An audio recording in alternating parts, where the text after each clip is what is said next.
Pasig. A cum laude graduate at Jose Rizal University with a degree of BS Political Science.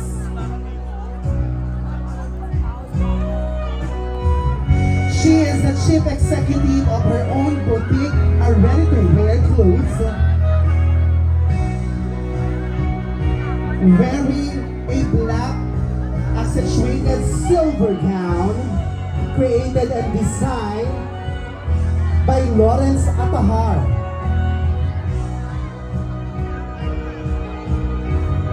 At naniniwala sa kasabihan,